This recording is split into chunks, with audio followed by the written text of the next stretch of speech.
yan?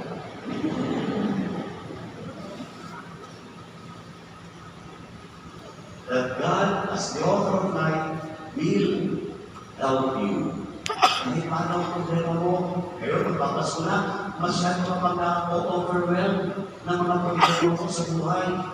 Ano bang problema mo? Pero pinakakatabi mo, ano bang problema mo? Ano raw? Pera na naman. Mas malagay sa akin, ang walang pera, ibigyan ng Diyos, magtiwala ka. Ako kumakanta, tumutula naman kayo. Ang rin, ang walang pera,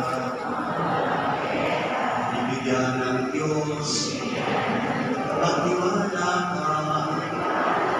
Ang walang pera, ibigyan ng Diyos, magtiwala ka, mahal ka niya. Oh, praise the Lord. Kasi niya. Ang ganyan-ganyan kumapap ang walang pera. Ibang-iba naman kahit wala ng pera. Ang masaya ka. Sige. Ang walang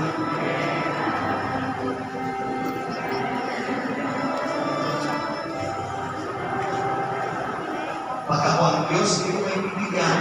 Bagyan mo naman ka ninyo. But the point is, magtiwala ka.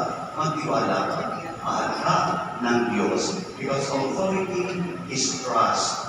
And authority, when we speak about the church, when we speak about God, authority na binibigay sa atin ay dapat natin gamitin sa paglilingkod. Kaya nga, authority is a ministry of love. Sabi nyo, authority is a ministry of love.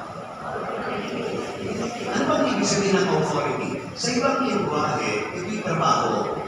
Pero, pag sinabi mong ministry, ito'y trabaho na binibigyan mo ng pag-ibig dahil mahal mo ang Diyos. Yun ang ibig sabihin ng ministry. Kaya kapag narinig ninyo, lectors and commentators ministry, yan, nagpapasa ka trabaho yan, pero ginagawa mo ng may pag-ibig sa Diyos. Ngayon, sabihin ninyo, if you do it, because no one else, it's a job. If you are doing it, to serve the Lord, it's a ministry. Ulitin nyo.